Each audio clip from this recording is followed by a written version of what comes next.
Rob Kurnick is the president of Penske Automotive. And Rob, it's great to be talking to you here on the floor of the NADA.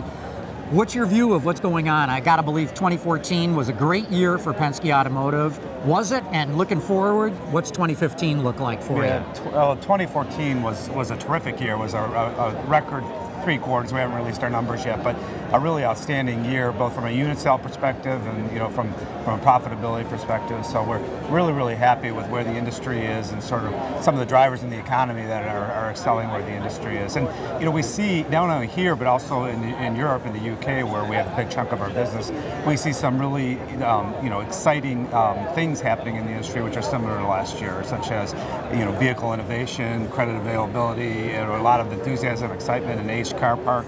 So you saw it at the North American Auto Show last week. It was terrific. I mean, the car lineup was terrific, and all that. Our business is all about product, and when the product is big, the customers come in. I'm glad you mentioned the UK. There's the general feeling that, oh, Europe's down and weak and everything, but the UK, at least in automotive sales, has really bucked that trend. Yeah. I mean, absolutely it has. I mean, if you look at the UK, it did about almost 2.5 million units last year. Their peak was about 2.65. We had a terrific year. For the last 3 years, we've had terrific years in the UK. Their GDP growth last quarter was 3%, so the business is really very strong in the UK. And even Europe, we have a presence in Italy and in Germany and in Spain, and we're seeing improvement in those businesses. Much of that was consolidation opportunities for us in terms of where the business was and some of the opportunities that were coming because of the downturn in primary Europe. But UK is like the United States right now, and we see the same thing happening for this year. Looking overall at the industry, 40,000-foot view, what's your general viewpoint on the relationships between operations like Penske Automotive and the OEMs? Good, bad? Are they pushing you to do things you don't want to, or how do you assess it? No, I think relationships with the OEMs is terrific. Okay? We've since day one, so we made our investment in this business in 1999, and since that day, we've always felt that the manufacturers are our partners, and we've treated them like our partners. And so, their demands can be heavy, and right now the CI requirements, the corporate image requirements are expensive, but it's companies like ours, I think, that we can give it, we can provide that to them. And what happens is when we're able to provide the kind of the facility they want, and we're able to engage the customer with the experience that they want, that we're really able to build a relationship with the manufacturer, and that's our goal. That, for me, means opportunity for us at Penske Automotive, and I think it means opportunity for the manufacturers and the right presentation of the vehicles.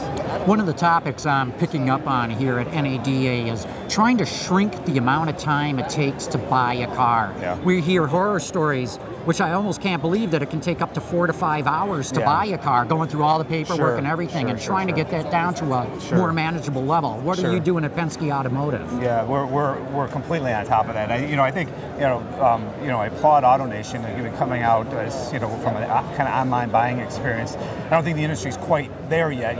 There's so many different parties that you have to integrate to actually have a true online buying experience, but we all have to be focused and moving towards that. Right now, though, the basis of that is the initiatives are how do you accelerate the time at the dealership, and there are great tools that companies like DealerTrack are providing us and that we're developing in-house, where we're able to get the customer online, able to pick up the vehicle, give them the right trade, give them credit apps online, and get the vehicle reserved and get them in, so that you can really shrink that time at the dealership. And when they're in the dealership, what you really want to do, which I think is a trend happening now with the complications of the car, you want to spend the time on teaching them about the car. You want to have that product specialist, or as BMW calls it, product genius. You want to have them teaching them how to use the car, not worrying about their credit application or signing all the documents. So I'm excited about all those innovations, and I think the basis for online buying is being created right now, and I think it's eventually going to evolve into that fairly rapidly. Of course, one of the reasons it takes so long is the retail process is heavily regulated. You guys have all kinds of paperwork. It's not like you're just bumbling and don't know what you're doing. Talk a little bit about that, and how could that be addressed? Well, that's what I mean. That's why online buying fundamentally isn't there yet, because of the regulation. You have to get so many different parties involved who work with you so that you can ultimately accomplish it.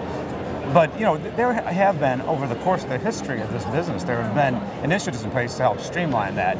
While the regulations are complex, your expectation isn't that your salesman, your general manager, your F&I knows every single regulation, but you provide them with the tools to be able to do that. So regulation does slow it down, and there are areas such as California that are more difficult to do business in than other areas. But I think as an industry, we'll overcome the roadblocks that regulation tend to put up. I'm sure you will. Bud Kurnick, thanks so much for your time today. Thank you. Great talking to you here at NADA. Thanks, John. I appreciate it. Good deal. Good. Thank you very much. I appreciate it.